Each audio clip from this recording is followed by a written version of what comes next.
Hello everybody, over the next 3 years, TCS is going to modernize Air France KLM's data. And what does this mean? It means they are going to move their data from data centers to cloud. And this is leading to a lot of job opportunities, and we'll talk through that in this video. And not just Air France or KLM. India, which is considered to be adopting to hybrid cloud at the fastest pace compared to others, has still less than 50% of the enterprise data on cloud, which means the cloud adoption is only going to increase and leading to a lot of jobs. To just unfold all of this and what type of jobs exist, let's first understand what does translation to cloud mean. A simple example, for a company like France Air, or let's take for example Indigo, they have on one system their entire ticketing data, on other system customer complaints data, on other system probably the employee benefits data, and all these systems are residing in their own individual components, in their own systems. But by connecting them to cloud and getting them all of together in one place, which is technically called as a data lake, it's the repository of all these entire databases. It could be structured like a data table or an Excel file, or it could be unstructured data like a PDF, like a log of emails or anything, right? All this is at one place, which is called as a data lake, and that is hosted on the cloud. And this is what TCS is going to get started with. And who is required to enable this? The first and the foremost important thing is around data engineering.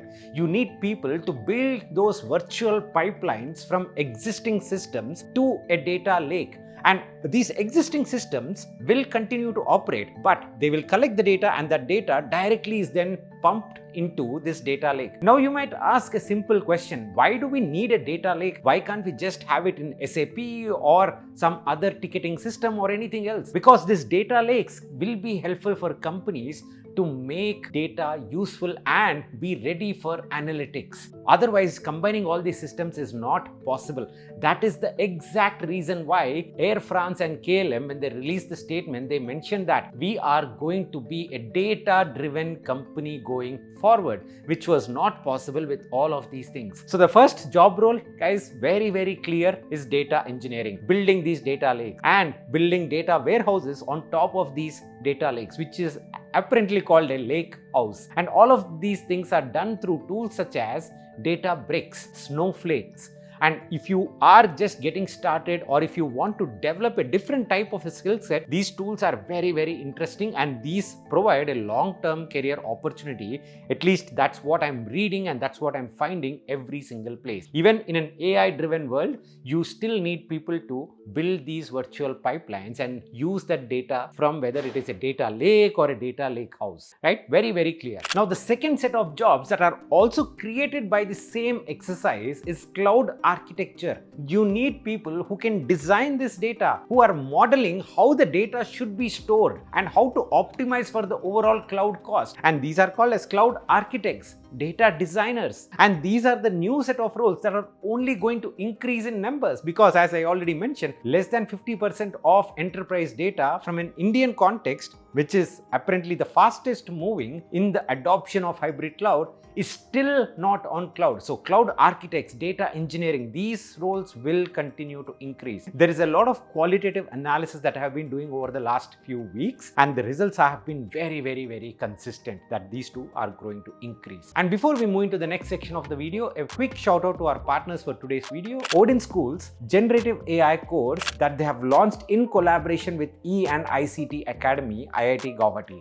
It's a 6-month instructor-led course where you will be learning technologies and tools to build and deploy generative AI models. These are not just theoretical concepts, but you will actually be executing on 25 plus practical projects. Once you complete the course, you will get alumni status from E&ICT Academy, IIT Guwahati. And along with the alumni status, you will also get the course completion certificate. Not just that, you are also eligible for the 2-day immersive program at IIT Guwahati campus. The course is taught by the mentors from the academic world and also experts from the corporate world. Once you complete the 6-month program, you will be eligible to apply for the 500 plus hiring partners of Odin School, and the holistic placement support will continue for 2 years. You will also have a lot of mock interviews and behavioral interviews. The course fee is 1,20,000 plus GST. You have options to pay through an EMI, and scholarships are also available. A highly recommended program.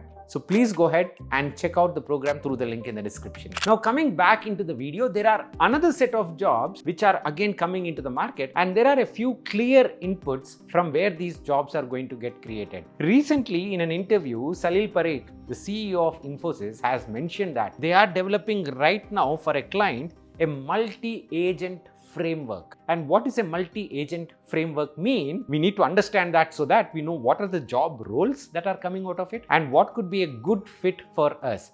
So a multi-agent system, nothing means that taking an existing process that is happening in the company and trying to automate the entire end-to-end flow so that the agent can run by itself. A simple example could be you have a marketing team. The marketing team is sending offers to all the customers of a particular company, and a few people respond to those offers, a few people don't respond to those offers. In the traditional way, right now how the world is working is, there is a marketing team which will analyze how the credit card offers or the offer discount coupons are working for the customers, and then they will go ahead and tweak the ad and they will make sure that the ad is working for the next set of users. This later portion is a manual thing that somebody is sitting and analyzing the data. But in a multi-agent framework, the first step, the entire data collection and sending the coupon codes to the individual customers, that could be automated, and we can call it as one agent. An agent is nothing but something which takes an input and does an action, and that action leads as an input into the second agent. And what is the second agent doing? After sending these credit card offers, which is done by the first agent, the second agent starts analyzing what is the open rates of these emails. It will just go and see how many people have opened that email versus not. That's it. Now then, this second agent work is done. The third agent will see that, hey, there are a few customers which have not opened this email yet. So, there are a few customers who have not opened the email, and there are a few customers who have opened the email but probably did not do anything with it. So, the offer is not appealing to them. Should we send something else? So, automatically, it will try to use GPT or some other large language model and change the ad content dynamically there itself without intervention of any person. See how powerful this could be. And then it will send another set of emails and it is connected to the first one. And so this system repeats. A few of them are Python codes and a few of them are LLM agents, large language model agents. This is currently the innovation that is happening in the AI world. And what do you need to build an agent like this? There are a lot of people working behind the scenes, and one of them is, of course, machine learning engineer, a data scientist, because they are continuously fine-tuning these LLM models, and they are also fine-tuning the processes. The second set of people are just Python programmers, full stack developers, because you need to write the codes to connect all these systems, call the right APIs, right? The third set of people are front-end designers, because UI, UX, the front-end developers, they are the ones through which everybody is understanding how I should interact with this entire model. The fourth one is a product manager who is managing this system, who is trying to understand why something should be deployed, what should be deployed. The next one is a natural language processing engineer, NLP engineer, because that is how the LLMs are deployed. They are telling what data to be sent to the LLM, how these models should be deployed, and all that stuff. All this is currently happening in the world, and a lot of people are moving towards these job roles. Now you see which one is the right fit for you and jump into that job role. Now the third interesting news that I also want to share is one of the most highly valued AI enterprise search companies, Glean. It is moving towards AI infrastructure. And what does enterprise search mean? That, hey, you have a search box within your company's intranet, website, whatever, and you search for something and it will pop up. And they are moving to create something which is called as the AI infrastructure. And AI infrastructure for a company could mean multiple things. For example, developing a security layer so that you can use any LLM model and you still feel secure about the data that you are using. The second thing could be, hey, you are converting all the data lakes that we have discussed so that it is AI ready. Now, this is what this 4.5 billion valued company is transitioning towards. So you can understand how the AI infrastructure is also being built. I have to be very honest and admit that companies have still not figured out how to get the best of AI. But I believe this will change in the next 1 to 2 years. And once they realize the exact benefits, just like how they know the exact benefit of deploying GitHub Copilot, they will start developing and they will start using a lot more of AI agents. And you should be ready to actually be a part of that development process.